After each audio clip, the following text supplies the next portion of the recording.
সিজদা তো আমরা জমিনে দেই না, জমিনে দেই না, আমরা তো সিজদা দেই একমাত্র আল্লাহর কুদরতি পাই।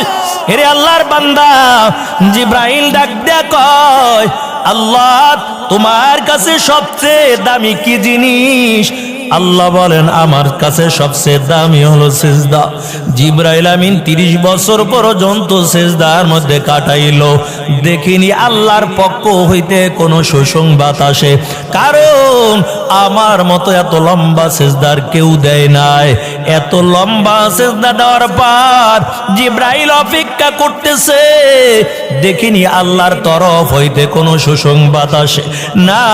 না, আল্লাহ কোন জিব্রাইলকে কোনো সুসংবাদ দেয় না। জিব্রাইল ডাক দেয়া বলে, মালিক 30,000 বছর সিজদার মধ্যে কাটাইলাম, আল্লাহ কেন তুমি কোনো সুসংবাদ দাও না?